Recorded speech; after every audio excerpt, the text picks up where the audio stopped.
পরিস্থিতি তো এটা আমাদের দেশের এটা আগে পরেও দেখা হয়েছে যে আমরা তাকওয়া কিংবা আল্লাহ তাআলার ভয়ের কারণে ভয় না করার কারণে এই বাংলাদেশে মজুদ সিস্টেমটা রয়েছে।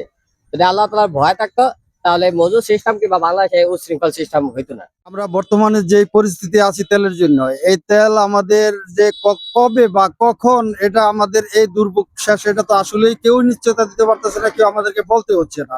সরকারি ভাবেও আমরা কোনো ইয়া পাচ্ছি না, এবং বেসরকারি ভাবে বা বিভিন্ন সংগঠনের বা সংস্থার কেউ আমাদেরকে বলতেছে না। আমরা প্রতিদিন লাইন ঘন্টার পর ঘন্টা লাইন ধরে আমরা তেল নিচ্ছি। 500 টাকা তেল ছাড়া ডেলি আমার 600-700 টাকা তেল লাগে কমপক্ষে। আমাকে 250 টাকা তেল দিলে কি হয়? দুইবার নিতে হয়। মানে আইসি সরবাগার থেকে দেয় হয়েছে 250 টাকার তেল, কিন্তু 1 লিটার তো আইতে যাচ্ছি জায়গা, তাহলে আমি বাকি তেল হয় কি? আমি গাড়ি ভাড়া চালাই 3.5 থেকে 4 লিটার, এখন দেয় 250 টাকা। নাম্বার ছাড়া কোনো তেল দেয় না। 250 টাকা করে তেল দেওয়া হয় সর্বোচ্চ 250 টাকা।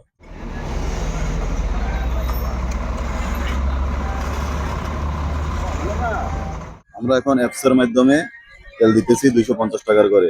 অ্যাপস এর মাধ্যমে তেল নিলে একদিনে এক গাড়ি একাধিকবার তেল নিতে পারবে না। আমাদের অ্যাপসে সরাসরি কাউন্ট হইতেছে। একদিনে একাধিকবার তেল নিলে আমাদের অ্যাপসে এখানে আইসা করবো যে এই গাড়ি আজকে একাধিকবার তেল নিয়েছে, আর আমরা সর্বোচ্চ এক গাড়িতে 250 টাকার তেল দিই। গাড়ি চালাচ্ছি, প্রাইভেট চালাই, কেউ বিভিন্ন ভাবে চালাইতেছে, কিন্তু এটা যে পরিস্থিতি দেখা যাইতেছে এটা তো মোটরসাইকেল চালকদের জন্য খুবই কষ্টকর। আসলে বর্তমান যে অবস্থা, এই অবস্থাতে আমি মনে করি সব জায়গায় তেলটা অ্যাভেলেবল করে দেওয়া উচিত। যেমন আমার পিছনের ভাই, উনি অনেক দূর থেকে আসছে, উনি 250 টাকার তেল নিবে, ওনার আসতে দেখতে 150 টাকার তেল চলে যাবে। যেখানে উনি এলাকা থেকে টাকা তেল ভরতো, যদি এলাকা থেকে তেলটা ভরতো উনি 150 টাকার তেল হইলে ওনার হয়ে যেত, সে জায়গায় ওনার আসতে দেখতে 150 টাকা তেল যাইতেছে। অনেক দূর দূরান্ত থেকে লোক আসতেছে, নড়িয়া, ডামুড্ডা, কোষাঘাট সব জায়গা থেকে লোক আসতেছে।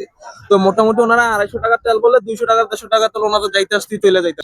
বর্তমান পরিস্থিতি আমাদের সরকারের যে নিয়ম 250 টাকা করে তেল, আর এই লোক প্রত্যেক গাড়ি প্রতি, আর এই লোক আপনার এই গাড়ির কাগজ ছাড়া, ঠিক আছে, গাড়ির কাগজ ছাড়া কোনো গাড়িকে তেল দেওয়া হবে না, তেল দেওয়া হচ্ছে না আর কি, ঠিক আছে। এটা প্রশাসনের নির্দেশ।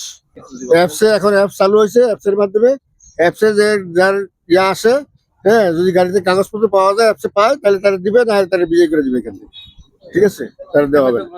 বর্তমানে এই ফিলিং স্টেশনটার নাম হলো মেসার্স পাইলট ফিলিং স্টেশন। এই স্টেশনে খুবই শান্তিপূর্ণভাবে তেল বিতরণ করা হচ্ছে।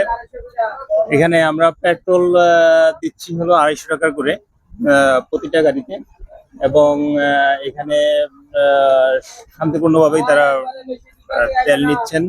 একবারের বেশি দুইবার কাউকে তেল দেওয়া হচ্ছে না। ডিজেল এখানে আলহামদুলিল্লাহ পর্যাপ্ত আছে, ডিজেলের কোনো সমস্যা এখানে নেই।